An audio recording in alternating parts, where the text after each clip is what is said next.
said like that. It's the ideal that is the measure of the man or the person, the lady. What ideal we're carrying it and how we're striving for that, that's the real standard. That's the real important thing. And if we all see each other like that, oh, they're also, we're together. We're like, fighting along side by side. Then we'll develop a camaraderie that is unbreakable. And all the small things are not, just like in the army, they have a platoon and they're all together and they're all being attacked by the enemy. And they develop such a camaraderie that they'll die for each other. They'll die for each other because they're faced constantly with adversity. And the closest recourse that they have is each other. So we have like close recourse to our God brothers and God sisters. And if we see each other as we are and not as we're trying to not be, everybody makes mistakes. Everybody's carrying a big bag of crap that we're trying to throw off, and then we inexpertly for a while forget and think it's us and make some mistake. Well, big deal. It's not a big deal. That has to do with the small stuff that's falling away. We're throwing off the baggage, and who cares what it is or how it goes off. We have to be conscious of everyone around us and be kind and be forgiving and simultaneously be apologetic if we make mistakes. But we have to see things in the right perspective.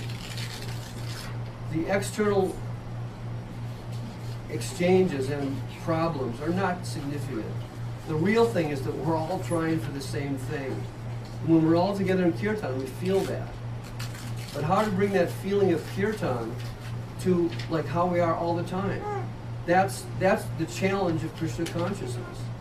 That's the path of Vidhi Bhakti. Vidhi Bhakti means chanting our rounds every day. It means following the principles as best we can. But it also means practicing being devotees. So understanding, like Srila Sridhar Maharaj tells us, understanding how we can understand what our Guru wants, how we should approach it when we're at some distance from our Guru. We pray from within and have some confidence that the right thing will be revealed, and even if it's not revealed, it doesn't matter, because the principle is that I've tried sincerely. There's a Prabhupada Maharaj says something kind of expanded. He says, you may be wrong and think it's Chaitanya Guru and it's your mind, Yes. and that doesn't matter. Yes. Because sincerity is invincible. Yes. What? He said you may be wrong because You're your praying- mind is interfering with so many things, but that's okay because sincerity is invincible. So like that inner motive is all important. Yeah. That inner aspiration. And that we want to see in everyone. And if we see that, then suddenly we're like all together. It's like, everybody's like flawed and making mistakes, but who cares? Everybody's trying for the highest thing. That's the big deal. That's the wonderful thing. So let's talk about how great everybody is, how hard they're trying. Not how bad they made a mistake last week. I mean, so what?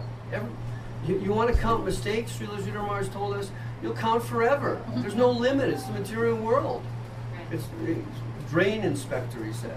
Go into the drains and you'll spend your whole life inspecting the drains. Anyway, they're unlimited. I was kind of thinking about this the other day. It almost seems like the ego is actually on the person who's like looking at everything. As much as we can get over our own egos and worship together, that's like what's going to build a community. Because we can look at like from like super minutia to possibly something that's bigger, but it's the ego of that, like you think you're better than that or you think worse, and then like of course once we develop pride, like famously known, Krishna does not tolerate pride in the heart of the devotee. So then we know we're going to have to go through some kind of situation until we're reminded of like that we're just like a little teeny soul struggling in the universe. But like really that surrendering of our ego, that like putting that down is what's going to make us all be able to actually like appreciate and be able to try and serve together. Yeah, and even just to stop and think, is this my ego or is this what my guru wants? And then decide from that point. Not to like get like lost in it and just go thinking that this is the right way to go, but always checking along the way. Oh, is this what my ego's pushing or is this what my guru wants? And what's my problem in this situation? Exactly. One thing Gurudev said, which is really outstanding, he said, my religion is finding fault with myself. So it's like, in any situation, even if you're pissed at someone or there's some problem going on, you should be able to speak clearly on what's wrong with you in that situation. And if you're not, if you can't, then you're not really looking at yourself. And it's a very, it's a natural product of, of placing guru in a primary position. Naturally we'll think like that because we'll come short of our guru's hopes for us. And then we have to understand how we can be better and how we can improve. And, who's not going to be touched by someone who's like that? Thinking, in that way. How I need to fix myself, how the problem is with me. In all these different things where we're working on ourselves, I think anyone who's had any experience, it's something that comes from outside that like makes you get a higher taste. And so like mercy is like this huge, like all-encompassing factor in this situation. Because I was like, I really wanted to sing that song, Kabe Habe Bolo, today because that first verse, he says, please tell me, when will that day be mine, when my offenses will end and a taste for the pure holy name will be infused within my heart by the power of divine grace, right?